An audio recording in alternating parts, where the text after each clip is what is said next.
For you guys from court. This is happening right now as we talked about. Those of you who are just tuning in right now, the government is presenting its closing arguments right now. So these are some updates.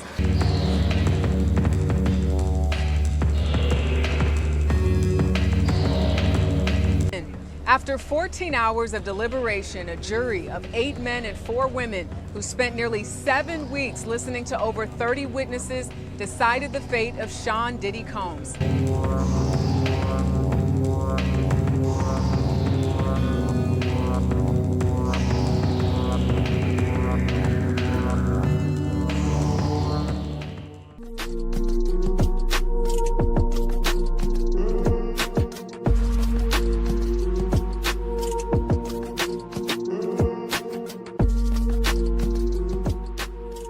July 2nd, 2025, 10:47 a.m., Federal Courthouse, Manhattan.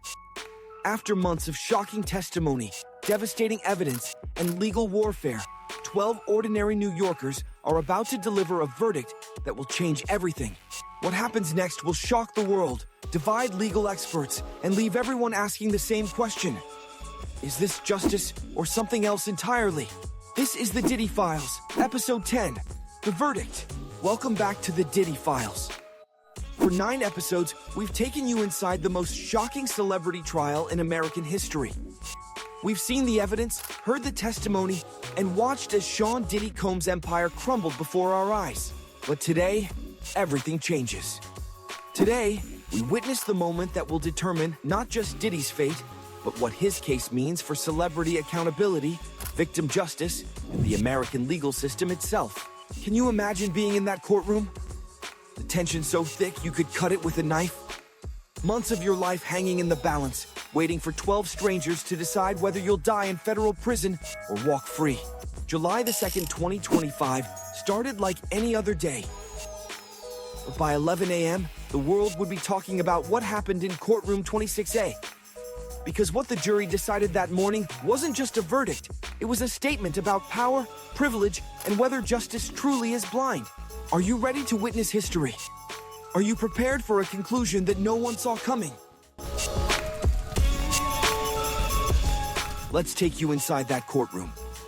Picture this. It's 10:30 a.m. on July 2nd. The jury has been deliberating for 13 hours over 3 days. Diddy sits at the defense table, flanked by his $15 million dream team. His family fills the front rows. Victims' advocates occupy the other side.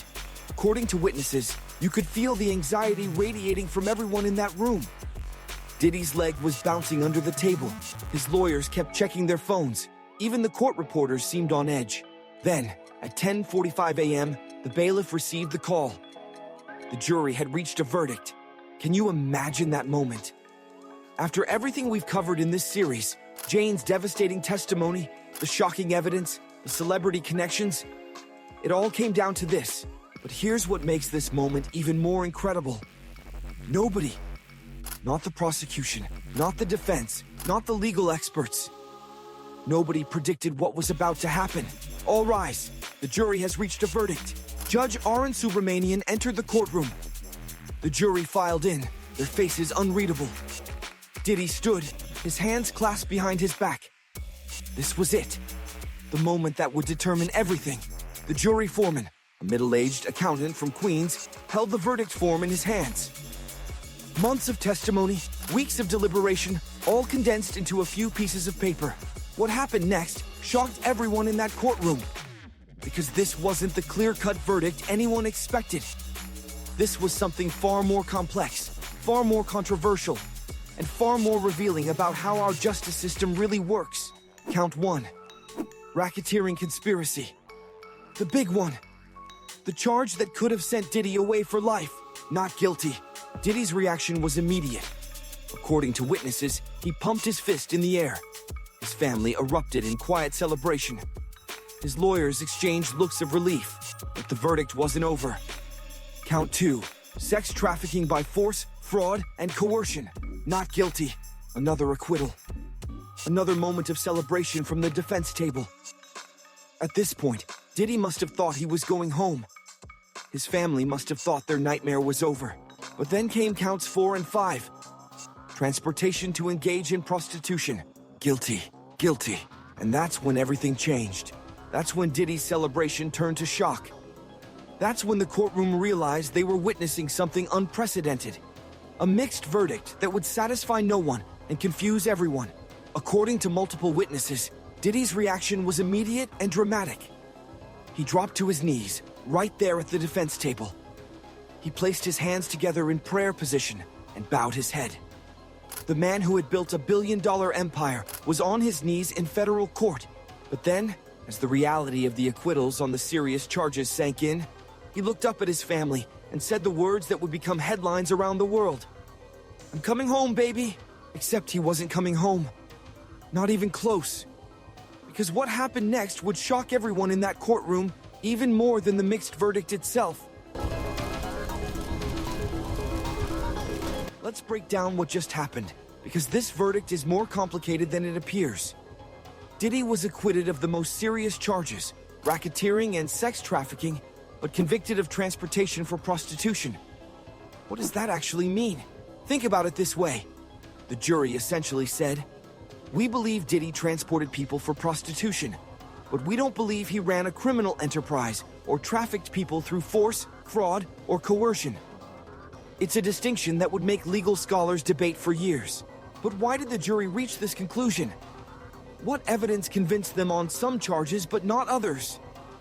Legal experts immediately began analyzing the verdict, and their conclusions were fascinating. The transportation charges were based on concrete evidence: flight records, hotel bookings, financial transactions. The jury could see exactly when Diddy flew people to different cities and what happened next. That evidence was undeniable, but the racketeering and sex trafficking charges required the jury to believe in a broader conspiracy, a systematic enterprise designed to abuse and control. And here's where it gets interesting. The jury apparently wasn't convinced that what they saw rose to that level. Was this the right decision? That's the question everyone was asking as news of the verdict spread around the world. Some legal experts called it a compromise verdict. The jury's way of saying Diddy did something wrong without labeling him a criminal mastermind. Others called it something far more troubling: rich man's justice. The idea that wealthy, powerful defendants can escape the most serious consequences even when evidence suggests systematic wrongdoing. What do you think? After everything we've covered in this series, Jane's testimony about systematic abuse, the evidence of organized hotel nights, the celebrity connections that suggest industry-wide problems, what do you think about this verdict? Inside the courtroom, reactions were immediate and intense.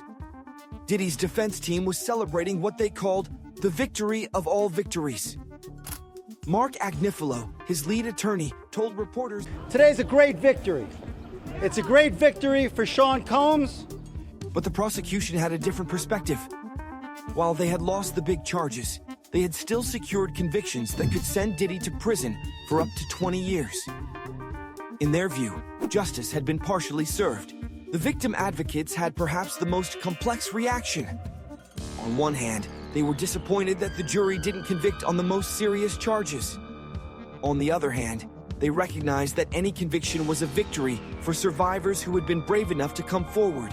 And what about Jane, the woman whose testimony had been central to this entire case? How do you think she felt watching Diddy celebrate his acquittals on the charges most directly related to her allegations? This is the complexity of real justice, isn't it? It's not the clean, clear-cut endings we see in movies. It's messy, complicated, and often leaves everyone feeling like something is missing. But the drama wasn't over. Because what happened next would prove that even a mixed verdict couldn't save Diddy from the consequences of his actions. Remember Diddy's celebration? Remember him telling his family, "I'm coming home, baby"? Well, that celebration was about to be cut very short. Because Judge Subramanian had one more decision to make: bail. Now, you might think that someone acquitted of the most serious charges would be granted bail pending sentencing.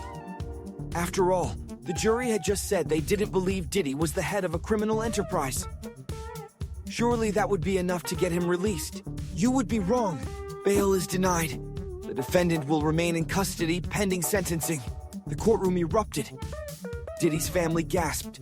His lawyers immediately began arguing. But Judge Subramanian's reasoning was clear and devastating.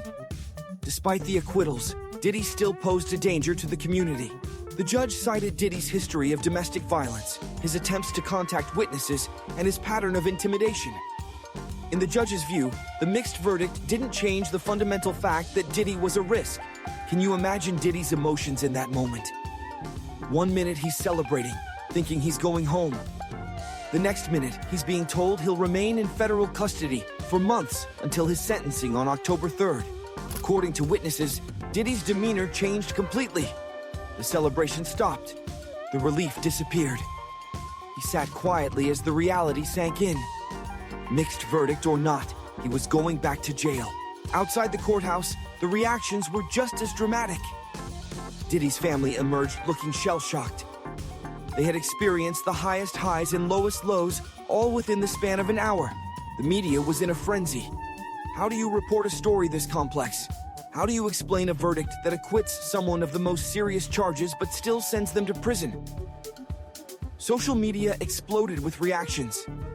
Some people celebrated the acquittals as proof that the charges were overblown. Others condemned the verdict as evidence that the wealthy and powerful can escape true accountability. And that's the question that will define Diddy's legacy, isn't it? Is this justice? Is a mixed verdict that acknowledges wrongdoing but stops short of the most serious charges enough? Victim advocacy groups had mixed reactions. Some saw the convictions as a victory, proof that survivors' voices had been heard and believed. Others saw the acquittals as a devastating blow to the Tice Me Too movement and celebrity accountability. Nancy Grace, the former prosecutor turned legal commentator, called it rich man's justice and said it was devastating for victims. She argued that the evidence supported convictions on all charges and that the mixed verdict sent the wrong message about accountability. The entertainment industry was watching closely too. If Diddy could escape the most serious charges despite overwhelming evidence, what did that mean for other powerful figures facing similar allegations? But perhaps the most important reaction came from someone we haven't heard from yet. Jane herself.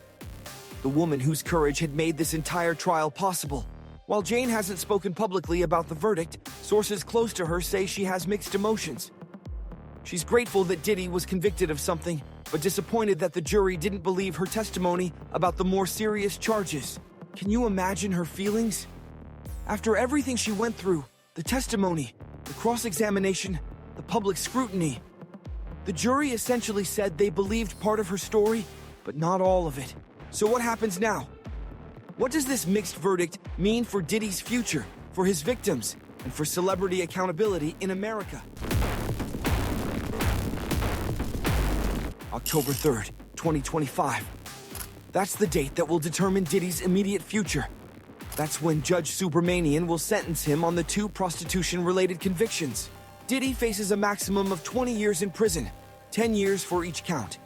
But federal sentencing guidelines suggest he'll likely receive between 51 and 63 months. That's roughly 4 to 5 years behind bars. 4 to 5 years. For a man who once commanded a billion-dollar empire, who partied with presidents and influenced culture around the world, is that justice? What do you think? Of course, this isn't over. Diddy's legal team has already indicated they'll appeal the convictions. They'll argue that the evidence was insufficient, that the charges were politically motivated, that their client was the victim of a media witch hunt. Appeals can take years. Even if Diddy serves his sentence, he could potentially have his convictions overturned on appeal. The legal battle that began with Cassie's lawsuit in 2023 could continue well into the 2030s. And then there are the civil cases. Remember, this criminal trial was just one part of Diddy's legal troubles. He still faces multiple civil lawsuits from other alleged victims. Those cases will proceed regardless of the criminal verdict. There's also the question of asset forfeiture. Will the government still try to seize Diddy's $35 million Miami mansion and other assets? The mixed verdict complicates that process, but it doesn't eliminate it entirely. Perhaps most importantly, what does this verdict mean for the entertainment industry? Will other powerful figures feel emboldened by Diddy's partial victory? Or will they see the convictions as a warning that accountability is coming? This case has forced us to confront uncomfortable truths about celebrity culture, power dynamics, and the price of fame. The mixed verdict doesn't resolve those issues. If anything, it makes them more complex. So here we are, at the end of the Diddy Files. 10 episodes that have taken us inside one of the most significant celebrity trials in American history. We've seen evidence that shocked us, heard testimony that moved us, and witnessed a verdict that confused us. But maybe that's the point. Maybe real justice isn't supposed to be simple. Maybe the complexity of this verdict reflects the complexity of the issues it represents. What we know for certain is this: survivors found the courage to speak their truth. The jury listened to that truth and made their decision. A judge ensured that there would be consequences, even if they weren't the consequences everyone wanted. The question now is, what do we do with this knowledge? How do we use what we've learned to create a culture that protects victims instead of predators? How do we ensure that power and wealth don't shield people from accountability? That's up to all of us. Every time we choose to believe survivors.